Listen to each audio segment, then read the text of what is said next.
अस्सलाम वालेकुम, कैसे हैं आप सब। उम्मीद करती हूँ खैरियत से होंगे। मैं आपकी उर्दू की टीचर। स्टूडेंट्स, लास्ट वीडियो में हमने आधी अश्कार पढ़ी थी और आज हम पढ़ेंगे 3 हुर्फ़ी अल्फ़ाज़। तो आप सबको पता है कि 3 हुर्फ़ी अल्फ़ाज़ किसे कहते हैं। 3 हुर्फ़ी अल्फ़ाज़ हम उसे कहते हैं जो 3 हुर्फ़ से मिलकर बने हों। तो देखिए, आज हम पढ़ेंगे 3 हुर्फ़ वाले अल्फ़ाज़।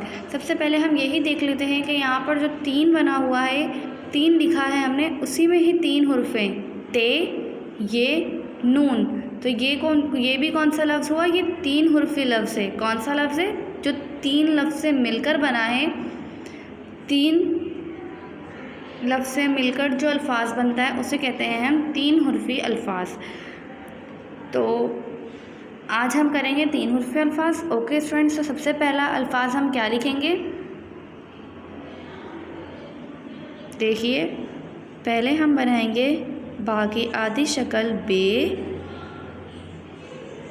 इसके साथ अलिफ। तो ये क्या बन गया? बा अलिफ बा।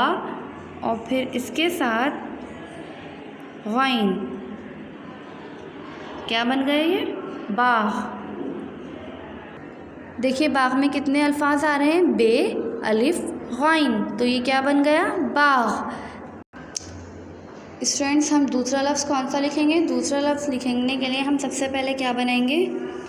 मीम, मीम के साथ अलिफ। ये क्या बन गया? मीम अलिफ मा। और फिर लाम, माल।